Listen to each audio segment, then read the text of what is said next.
నిలబెట్టుకోలేదు. Polavaram project జాతీయ హోదా ఇచ్చి 90% నిధులు మేమే ఇస్తామన్నారు. మరి ఏమైంది? మా పోలవరం ప్రాజెక్ట్ ఇంకా పూర్తి కాలేదు అంటే మీరు కేడీ కాకపోతే మీరు మోడీ ఎలా అవుతారు అని ప్రాంత రాష్ట్ర ప్రజలు ప్రశ్నిస్తున్నారు. 10 సంవత్సరాలైనా ఇంతవరకు మాకు రాజధాని లేదు.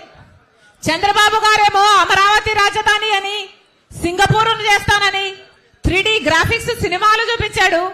జగనన్న గారేమో మాకు 1 సరిపోదు, మాకు 3 కావాలి అని మొత్తం గందరగోళం చేశారు. ఆఖరికి మనకు ఒక్క రాజధాని కూడా లేదు, ఒక్కటి కూడా ఒక మెట్రో లేదు, విశాఖపట్నంలో లేదు, విజయవాడలో లేదు. దక్షిణ భారతదేశంలో ఏ ఒక్క రాష్ట్రంలోనైనా మెట్రో లేదు అంటే అది ఒక్క ఆంధ్ర రాష్ట్రంలో మాత్రమే. అంత తీసిపోయామా? మాకు స్పెషల్ స్టేటస్ లేదు, మాకు పోలవరం లేదు, మాకు రాజధాని లేదు, మా బిడ్డలకు ఉద్యోగాలు లేవు, మా రైతులకు భరోసా లేదు. మరి మాకు ఏం మిగిల్చారు? మరి మీరు సమస్తము దోచేసుకుంటే మీరు కేడీలు గాక మీరు మోడీ ఎలా అవుతారు అని అడుగుతున్నా.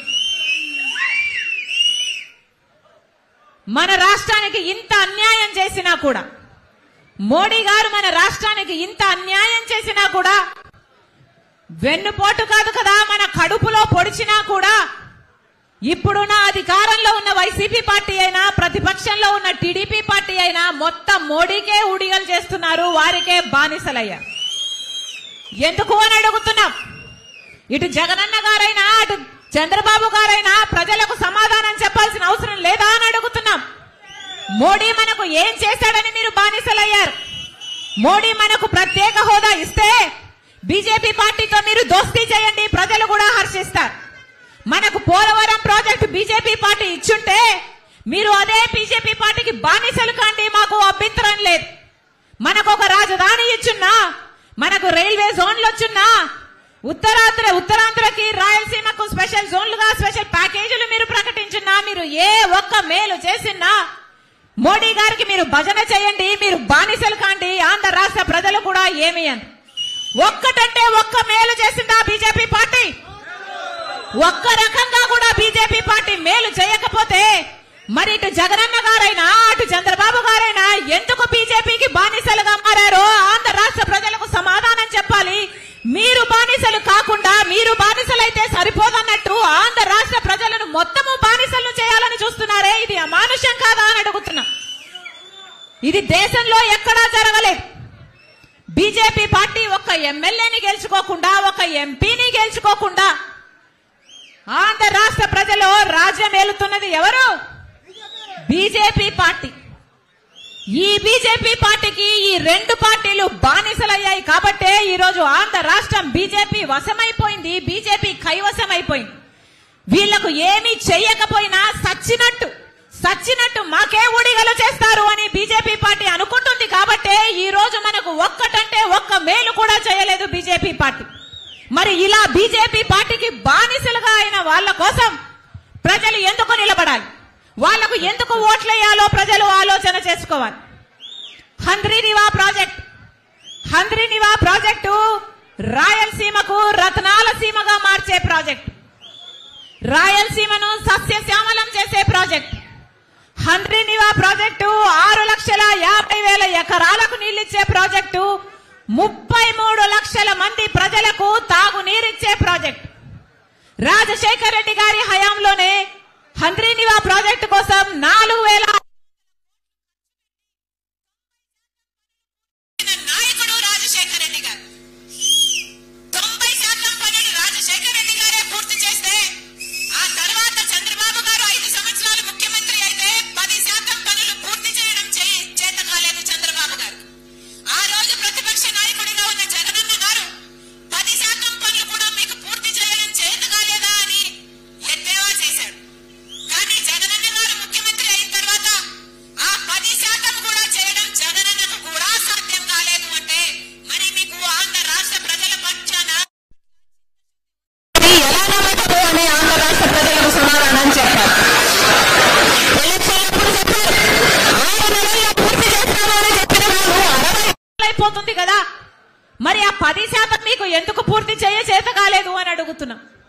అలాగే గాలేరు నగరి ప్రాజెక్టు అది అంతే అటకెక్కింది కదా. 50% పనులు రాజశేఖర రెడ్డి గారే పూర్తి చేస్తే మిగతా 50% పనులు మేము అధికారం లేకొచ్చిన 6 నెలల్లో పూర్తి చేస్తామన్న వాళ్ళు 5 సంవత్సరాలు అవుతున్నా కూడా ఈ రోజు వరకు కూడా గాలేరు నగరి ప్రాజెక్టు పూర్తి కాలేదు, హంద్రీనివాగ్ ప్రాజెక్టు పూర్తి కాలేదు. అసలు రాజశేఖర రెడ్డి గారు చేసిన జలయజ్ఞంలో వచ్చిన ఆయకట్టే తప్ప 1 ఎకరానికి కూడా మీరు ఆయకట్టు పెంచగలిగారా అని జగనన్న గారిని సవాలు చేస్తున్నారు ఆంధ్ర రాష్ట్ర ప్రజలు. సమాధానం చెప్పండి. మరి మీరు రాజశేఖర రెడ్డి గారి వారసులు ఎలా అవుతారు? రాజశేఖర రెడ్డి గారి సంక్షేమ పాలనకు జగనన్న పాలనకు ఆకాశానికి పాతాళానికి ఉన్నంత తేడా లేదా? నిన్న ఒక ప్రాజెక్టుకు పోయాం. రాజశేఖర రెడ్డి గారు 750 కోట్లు పెట్టి ప్రాజెక్టు పూర్తి చేస్తే ఆ ప్రాజెక్టుకు కనీసం మెయింటెనెన్స్ అంటే ఆయిలింగ్, గ్రీసింగ్ ఇలాంటివి కూడా లేక ఆ గేట్లు ఊడిపోయి ఆ నీళ్లలోనే తేలుతున్నాయి. సిగ్గుగా లేదా? గుండ్లకమ్మ ప్రాజెక్ట్ రాజశేఖర్ రెడ్డి గారు ప్రాజెక్టు పూర్తి చేస్తే మీకు కనీసం మెయింటెనెన్స్ చేయడం కూడా చేత కాలేదు అంటే మీరు రాజశేఖర్ రెడ్డి గారి సంక్షేమ పాలన అందిస్తున్నట్టా అని మీకు మీరే ప్రశ్నించుకోండి. రాజశేఖర్ రెడ్డి గారు మాట మీద నిలబడే నాయకుడు, ఏ మాట ఇచ్చినా మాట తప్పని నాయకుడు రాజశేఖర్ రెడ్డి గారు. మరి మీరు ఎన్ని మాటలు చెప్పారు? స్పెషల్ స్టేటస్ తీసుకొస్తాను అని చెప్పారు, ఆ మాట తుంగలో తొక్కారు. పూర్తి మద్యపాన నిషేధం అని చెప్పారు, పూర్తి మద్యపాన నిషేధం అని నేను మేనిఫెస్టోలో పెడుతున్నాను అని చెప్పారు. పూర్తి మద్యపాన నిషేధం చేయకపోతే నేను అసలు మీ ముందుకొచ్చి ఓట్లే అడగనన్నాడు జగనన్న గారు. మేనిఫెస్టో అంటే నాకు బైబిల్ లాంటిది, ఖురాన్ లాంటిది, భగవద్గీత లాంటిది అన్న జగనన్న గారు మరి ఇప్పుడు పూర్తి మద్యపాన నిషేధం ఎందుకు చేయలేదు అని ఆంధ్ర రాష్ట్ర ప్రజలకు సమాధానం చెప్పాలి. మాట తప్పని మడమ తిప్పని నాయకుడు రాజశేఖర రెడ్డి గారు అయితే మీరు ఇచ్చిన మాట ప్రతి మాట తప్పారు కదా జగనన్న గారు. మరి ఆంధ్ర రాష్ట్ర ప్రజలకు ఏం అని అడుగుతున్నాం. ఇక్కడే ఉంది మన్నవరంలో రాజశేఖర రెడ్డి గారు ముఖ్యమంత్రిగా ఉన్నప్పుడు 6,000 కోట్ల రూపాయలు పెట్టి BHEL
ప్రతి ఓటు బీజేపీ పార్టీకి వేసినట్టే, జనసేనకు వేసిన ప్రతి ఓటు బీజేపీ పార్టీకే వేసినట్టే. మరి మీకు ఎందుకు వేయాలి ఓటు? నేరుగా బీజేపీ పార్టీకే వేస్తే సరిపోయింది కదా. అందుకే చెప్తున్నాం, ప్రజలను హెచ్చరించాల్సిన అవసరం ఉంది. ప్రజల దగ్గరకు వెళ్ళండి. ఎన్ని ఇల్లులు తట్టగలిగితే, ఎన్ని తలుపులు తట్టగలిగితే, ఎన్ని గడపలు తొక్కగలిగితే అంతమంది దగ్గరికి వెళ్ళాలి. ఎన్ని సంఘాలను వీలైతే అన్ని సంఘాలను కలవండి. రానున్న 70-80 రోజుల్లో ఎంతమందిని ఇన్ఫ్లుయెన్స్ చేయగలిగితే అంతమందిని ఇన్ఫ్లుయెన్స్ చేసే ఇన్ఫ్లుయెన్సర్లుగా ఒక్కొక్కరు కాంగ్రెస్ పార్టీ నాయకులు కార్యకర్తలు తయారు కావాలి. ఒక్కొక్కరు ఒక్కొక్క సైనికుడిగా కాదు, ఒక్కొక్కరు ఒక్కొక్క సైన్యములా మారాల్సిన అవసరం ఉంది. కష్టపడదాం ఈ 90 రోజులు 80 రోజులు కష్టపడదాం. పార్టీ కోసం పని చేద్దాం. పొద్దున లేస్తే ఒక లిస్టు తయారు చేసుకోండి. ఈ రోజు నేను ఎవరి దగ్గరికి వెళ్ళాలి, ఎన్ని ఇల్లులు వెళ్ళాలి, ఎన్ని సంఘాల దగ్గరికి వెళ్ళాలి, ఎంత మందితో మాట్లాడగలం, ఒక లిస్టు తయారు చేసుకోండి. ఆ లిస్టు ప్రకారము ప్రతి రోజు మీరు చేయాల్సిన కార్యక్రమము మన భవిష్యత్తు ఎలా మారాలి, మన భవిత ఎలా బాగుపడుతుంది, మళ్ళీ ఈ పార్టీలకు అధికారం ఇస్తే మళ్ళీ బీజేపీకే బానిసలవుతారు అని చెప్పండి. రాజశేఖర్ రెడ్డి గారు బీజేపీకి వ్యతిరేకి అని చెప్పండి. ఎందుకంటే అది మతతత్వ పార్టీ కాబట్టి, ఎందుకంటే మతం పేరుతో చిచ్చు పెట్టే పార్టీ కాబట్టి. ఇవన్నీ విషయాలను ప్రజల దగ్గరకు తీసుకువెళ్లాల్సిన బాధ్యత నా పైన మీ పైన ఉంది. ప్రతి కార్యకర్త ఒక సైన్యంలా మారాలి అని కాంగ్రెస్ పార్టీ ప్రతి కార్యకర్తకు ప్రతి నాయకునికి శిరస్సు వంచి చేతులు జోడించి మనస్ఫూర్తిగా ప్రార్థించుకుంటున్నాం. మీ అందరూ పని చేస్తే మళ్ళీ కాంగ్రెస్ పార్టీ అధికారంలోకి వస్తుంది.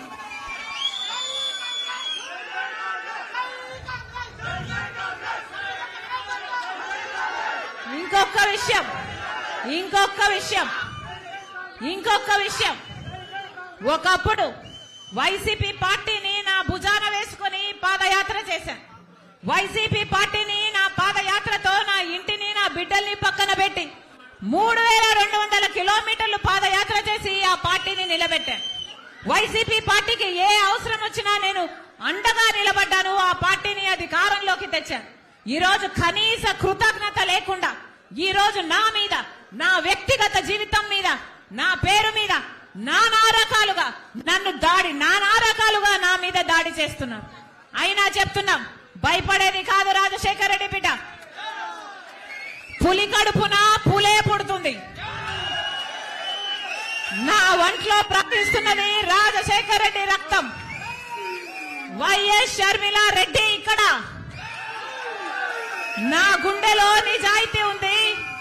ఆంధ్ర రాష్ట్ర ప్రజలకు అన్యాయం జరుగుతుంది కాబట్టి ఇప్పుడున్న ప్రభుత్వమైన ప్రతిపక్షమైన ఆంధ్ర రాష్ట్ర ప్రజలను గాలి కొదిలేసింది కాబట్టి మళ్ళీ స్పెషల్ స్టేటస్ రావాలని, పోలవరం కావాలని, మనకు రాజధాని కావాలని, మన బిడ్డలకు ఉద్యోగాలు రావాలని, రైతులకు రుణమాఫీ జరగాలని, మన రాష్ట్రం మళ్ళీ అభివృద్ధి చెందాలని రాజశేఖర్ రెడ్డి బిడ్డ ఈ బాధ్యత, ఈ భారాన్ని భుజాన వేసుకొని నా పుట్టింటికి, ఎక్కడైతే నేను పుట్టానో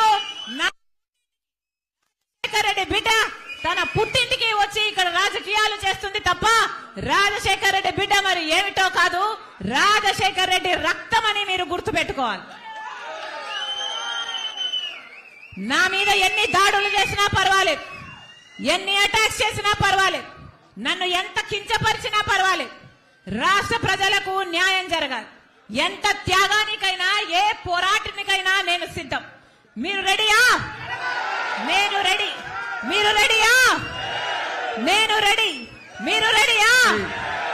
మీరు రెడీయా? మీరు రెడీయా? మీరు రెడీయా? మీరు రెడీయా? మీరు రెడీయా? మీరు రెడీయా? జోహార్ వైఎస్ఆర్. రాహుల్ గాంధీ గారి నాయకత్వం వర్ధిల్లాలి, వర్ధిల్లాలి.